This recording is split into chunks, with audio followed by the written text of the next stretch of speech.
तो हवा चल रही है। मेरा सवाल समझिए, स्थिरता की बात कर रहे हो। मैं ये कह रहा हूँ कि वो एक राजनीतिक विचारधारा के साथ शुरू से चल रहे थे, आज भी चल रहे हैं।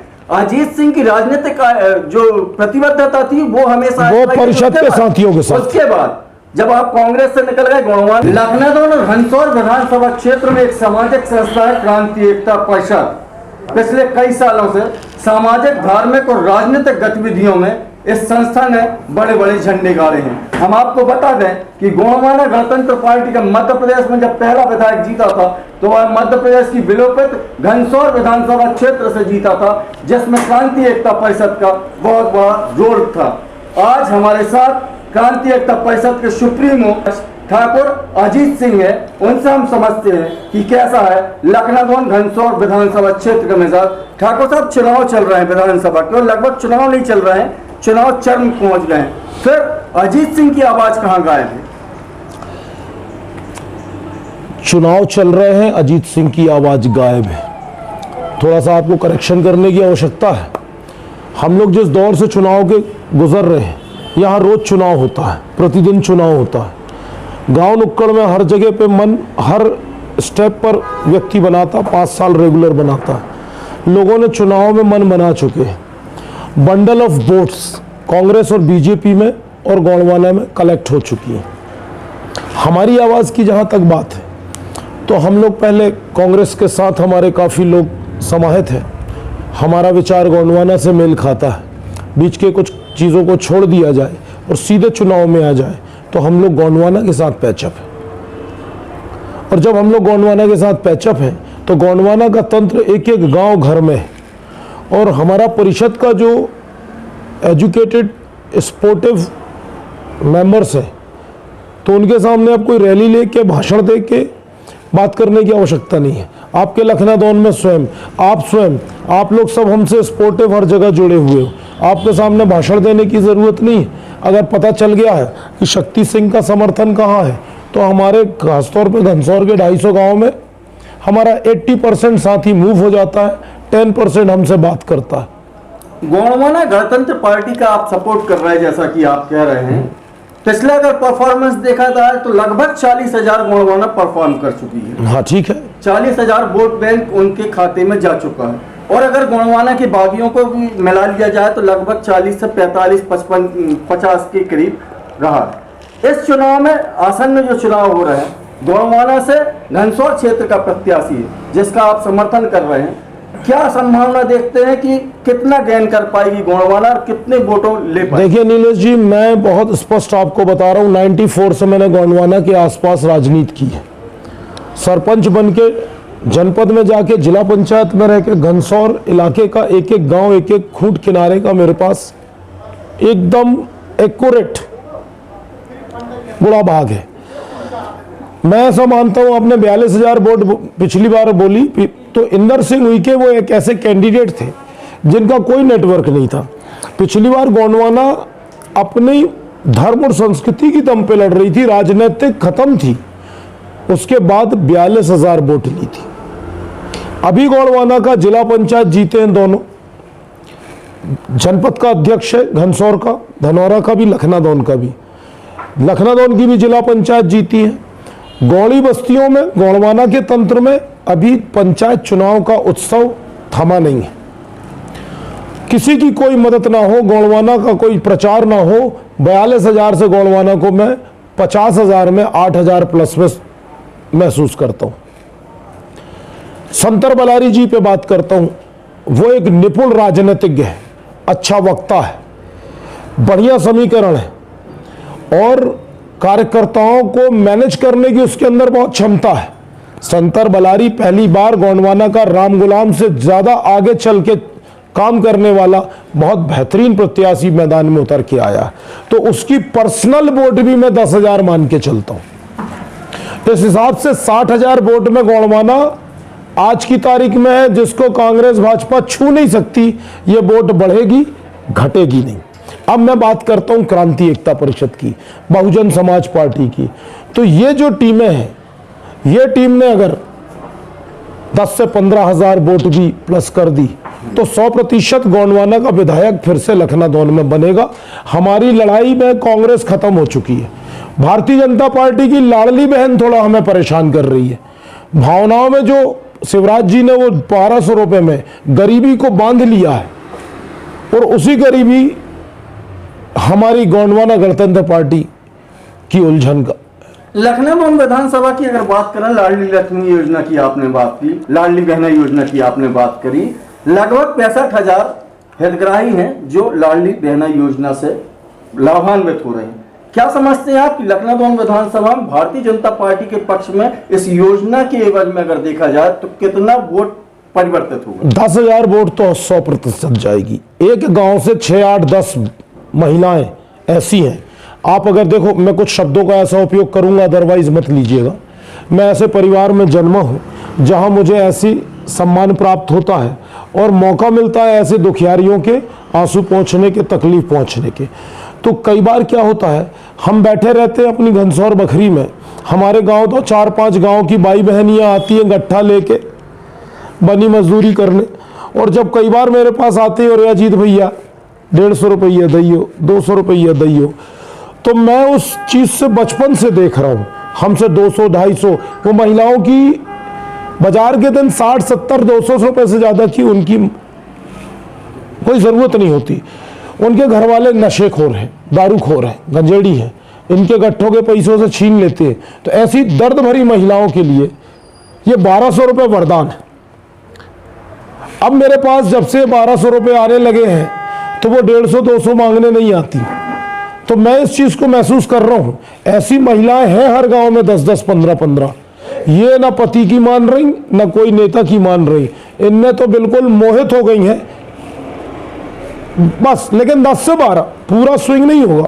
तो पूरे आपके 600 गांव में मान के चलिए, तकरीबन मैं अंदाज लगाता हूं 8 से 10,000 वोट कांग्रेस और गोंडवाना के अंदर से बीजेपी में टर्न हो जाएंगे। डॉक्टर साहब, एक बात और जानना चाहेंगे, क्योंकि आप सामाजिक क्षेत्रों में भी काफी अग्रणी रहे हैं। लगभग 20 साल पहले, जितना मैं आपको जानता हूं, आप पहले ऐसे व्यक्ति हैं जो जेल में थे और जिला पंचायत का चुनाव लड़े थे और भारी बहुमतों से आप विजयी हुए थे। समाज में थी पूरी। उसके बाद लगातार आप पंचायती चुनाव में, विधानसभा चुनाव में लगातार सक्रिय रहे हैं। मैं आपसे सीधा सा सवाल ये करना चाहता हूँ कि उस समय की जो राजनीतिक सुचिता थी और आज की जो राजनीति है, उसमें कितना फर्क देखते हैं?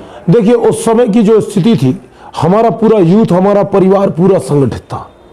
हम लोग खुद युवा थे, यंग एज में थे, सब यूनाइटेड थे, और क्रिकेट, फुटबॉल जैसे खेल गए हम लोग और विजयी हो गए। उसके बाद निरंतर राजनीतिक सफलताएं हम लोगों ने प्राप्त करते रहे। हर मोर्चे में हमने कांग्रेस भाजपा को निपटाया और बहुत मजबूत हो गए। बहुत मजबूत होने के बाद हमारा परिवार बहुत फैला, बड़ा हुआ, और कांग्रेसी कूटनीति हमारे परिवार में प्रवेश कर गई, और जिससे हमारे बड़े बड़े जत्थे कुछ कांग्रेस में शामिल हो गए, कुछ नष्ट हो गए, कुछ टूट गए, कुछ ओवर कॉन्फिडेंस पे चले गए। 30 वर्षों के हमारे सफर में हम ऐसा समझते हैं कि हम 100% थे, पावरफुल थे, विधायक बना के दिखाए हमने। कांग्रेस से दोस्ती हुई, गोंडवाना से गए थे 100 में, निकले 50 में, फिर बेनीपरते और से दोस्ती और बाबा से लेके अभी विधानसभा तक की दोस्ती चली। हम कांग्रेस में गए 50 और लौटे 25। फिर हम गोंडवाना के साथ गए, गोंडवाना को के साथ 25 में गए, लौटे 12.5। तो आज हम बड़े छोटा सा एक जत्था है हमारा, बहुत बड़ा नहीं है। हम बहुत बड़ा उलट फेर नहीं करेंगे। इस 2-2.5 लाख जनमानस में हम 25-30 हजार का हमारा कुनवा था, लेकिन फिर भी 10-12 हजार हमारे कमांड में है। हम 7-8 हजार साथियों, बहुत छोटे मुट्ठी भर पर भरोसा करते हैं। राजनीतिक अस्थिरता की अगर मैं बात करूं, हाँ। आपके ही बयानों को मैं कोट करूं जो अभी आपने कहा। हाँ। राजनीतिक स्थिरता नहीं रही आपके संगठन में। आपकी अगर व्यक्तिगत बात करिए, आप पहले कांग्रेस, मैं खुद राजनीतिक हूँ। पहले आप कांग्रेस से लड़े, कांग्रेस से जुड़े, उसके बाद गोंडवाना में आए, फिर भाई मैं स्वयं राजनीतिक हूँ। तो मेरा मोदी जी की आप बताइए ना स्थिरता, आप सोनिया जी की स्थिरता बताइए ना। मैं घनसौर में रहता हूँ, इसका ये मतलब थोड़ी कि हिंदुस्तानी पैटर्न को मैं छोड़ूंगा। नहीं ठाकुर साहब, जो हवा चल रही है। मेरा सवाल समझिए। स्थिरता की बात कर रहे हो। मैं ये कह रहा हूँ कि वो एक राजनीतिक विचारधारा के साथ शुरू से चल रहे थे, आज भी चल रहे हैं। अजीत सिंह की राजनीतिक जो प्रतिबद्धता थी वो हमेशा वो परिषद के साथियों के साथ। उसके बाद जब आप कांग्रेस से निकल गए, गोंडवाना छोड़ दी, उसके बाद आपने कांग्रेस के कद्दावर नेता हरवंश सिंह जी के खिलाफ क्योलारी विधानसभा चुनाव लड़ा। तो राजनीतिक स्थिरता क्यों नहीं आ पाई, जबकि आप एक इतना बड़ा संगठन चला रहे हैं? आप एक चीज बताइए, मेरे राजनीतिक स्थिरता तो नहीं है, लेकिन मेरे हर फैसले का देखिए आप। मैंने क्रांति एकता परिषद का जब जन्म किया था, हम अंडे से निकले थे और सबसे पहले संघर्ष हमने किसके खिलाफ किया? स्थानीय विधायक उर्मिला सिंह जी, जो कांग्रेस कमेटी की अध्यक्ष थी और जो दिग्विजय सिंह सरकार की मंत्री थी, हमने उनसे लड़ा, उनसे लड़के आगे बढ़े। हमने गोंडवाना का साथ कब छोड़े? जब कांग्रेस के झंडे लगाने वाले कोई नहीं थे, कांग्रेस की धज्जियां उड़ गई थी, उस समय हमने कांग्रेस का साथ दिया। हमारी स्थिरता पर सवाल कर रहे हैं आप। कांग्रेस जब बलशाली हो गई, विधायक बन गए, तो हमारा साथ कहां चला गया? कमजोर पड़ी गोंडवाना के साथ। हम कभी सरकारी भाजपा को जो नहीं ज्वाइन किए, हमने कभी पावर को ज्वाइन नहीं किया, हमने सदा जो डिरेल हो गई है ड्रेल ट्रेन को हमने सदा उठाया है। 94 से उठा लो। आज भी हम कांग्रेस में प्रवेश कर सकते हैं, हम आज भारतीय जनता पार्टी में प्रवेश कर सकते हैं।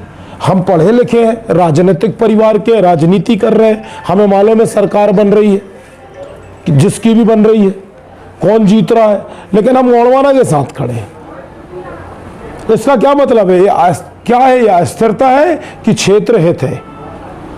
अस्थिरता है कि क्षेत्र के युवाओं, क्षेत्र की व्यवस्थाओं के लिए दृढ़ संकल्प है? हवा तो यह भी चल रही है कि अभी आप जो गोंडवाना में सक्रिय हुए हैं, इसके पीछे भाजपा का हाथ है। भाजपा का हाथ हो सकता है, भाजपा का हाथ हो सकता है, तो स्पष्ट करेंगे आप? इसमें स्पष्ट क्या करना? हो सकता है, कांग्रेस का हाथ भी हो सकता है, ये आप लोग की सोच, ये तो परिणाम बताएगा। और उसमें हाथ पैर की जरूरत ही नहीं है। आप जिला पंचायत के प्रमाण उठा के देख लीजिए, जिला पंचायत के परिणाम जो है उसमें कांग्रेस और गोंडवाना साथ थी, हम अकेले लड़े थे। आज हम लोग जो घनसौर में हारे हैं, तो हम गोंडवाना से हारे, और गोंडवाना को वोट किसने किया? कांग्रेस ने किया। तो ये हाथ पैर सबके आड़े तिरछे रहते हैं। हमारा टारगेट पहला कांग्रेस था, जिससे हम फतेह हो गए। आज की तारीख में अगर हम घनसौर छोड़ लखनादौन में प्रवेश कर रहे हैं, तो हम कांग्रेस को और कमजोर करने का हमारा लक्ष्य होगा। सबसे पहले हम आईपीएल की थ्योरी में पोजीशन अपग्रेड करें, और भारतीय जनता पार्टी से हम 19-20 महसूस कर रहे हैं। हमारी टक्कर जो है भारतीय जनता पार्टी से। अब भाजपा का अगर हाथ है तो वो उसको निपटाने की बात है। फिर 17 तारीख को मतदान होना, चुनाव लगभग अभी 2-3 दिन दिवाली के निकल जाएंगे, लगभग फाइनल मुहाने में क्या समीकरण देखते हैं? क्या वोट परसेंट रहेगा और किस पार्टी कितनी परफॉर्म कर पाएगी? हम लोग 4 से 8 हजार वोट से चुनाव जीतेंगे, गोंडवाना गणतंत्र पार्टी। सेकंड पोजीशन में भारतीय जनता पार्टी रहेगी और कांग्रेस डिरेल हो जाएगी। कांग्रेस के पास ऐसे कोई मुद्दे नहीं है, कांग्रेस के पास स्थानीय कार्यकर्ता नहीं है। कांग्रेस के लीडर जो है वो, उनकी बड़ी अजीब फितरत है। मुख्यालय के वरिष्ठ लोगों को, बड़े प्लानर्स को लेकर इनने 10 साल राजनीति नहीं की, जिसको लेके मुझे नहीं लगता कि कांग्रेस को अब कोई संभालने वाले कोई लोग मिलेंगे। एक से प्रश्न याद आ गया मुझको, अभी बीच में लखनादौन और घनसौर को जिला बनाने के लिए एक मुहिम चली थी, आंदोलन चली थी, क्या? मैंने तो घनसौर में, देखिए, ये जिला बनाने की बहुत बड़ी बात है। जो घनसौर के लोग घनसौर को जिला बनाने की बात कर रहे थे, मैंने कई बार उनके मंचों में और हर जगह स्पष्ट किया है, वो नेता जो घनसौर को जिला बनाने की बात कर रहे हैं या कर रहे थे या अभी चुनाव में कर रहे होंगे, मैं स्पष्ट कहना चाहता हूं, वो ग्राम पंचायत के वार्ड स्तर के लोग हैं। उनसे अपने वार्ड की नाली साफ नहीं होती, उनसे अपने घनसौर का खेल मैदान, जो लखनादौन भी जानता है, लखनादौन के पूरे प्लेयर घनसौर में खेले हैं, इतने पवित्र मैदान को फाड़ डाले, चीर डाले। आप बताइए, आप घनसौर लखनादौन को छोड़ दो, आप निकल जाओ भोपाल, लाल परेड ग्राउंड हृदय स्थल है, वहां भी मॉल बना दो, सरकारी कुछ भी बना दो, लेकिन नहीं भाई, हर शहर में, हर कस्बे में हृदय स्थल में खाली स्थान रहता है। ये घनसौर के वही नेता है जिनसे खेल मैदान का नक्शा नहीं बच पाया, बन पाया। ये वार्ड पंचायत की नालियां साफ नहीं कर सकते, ये क्या जिला बनाने की बात करेंगे? और भविष्य में हमारे विधायक बनेंगे, और विधायक बनने के बाद हम लोग सोचेंगे लखनादौन को जिला बनाना है, कि घनसौर को बनाना है, कि कहानी को बनाना है। सबसे समझेंगे 3600 जातियों के मुखियों के बीच में समझ के जिले की बात करेंगे। अभी वर्तमान में जो घनसौर जिला बनाने वाली बात कर रहे हैं, ये वार्ड की नाली साफ नहीं कर पाएंगे। जिला बहुत बड़ी चीज है। तो ये थे हमारे साथ अल्प चर्चा पर ठाकुर अजीत सिंह, इन्हें कुंवर शक्ति सिंह भी कहते हैं, सरपंच से लेके जिला पंचायत का चुनाव लड़ चुके हैं और पंचायती राज व्यवस्था में खासा दखल रखते हैं। विधानसभा चुनाव में इनकी हुंकार भर चुकी है। देखना है 17 तारीख को जो मतदान होगा उसमें इनकी हुंकार कितना रंग लाती है। मुझे फिलहाल दीजिए इजाजत, फिर होगी आपसे मुलाकात। नमस्कार।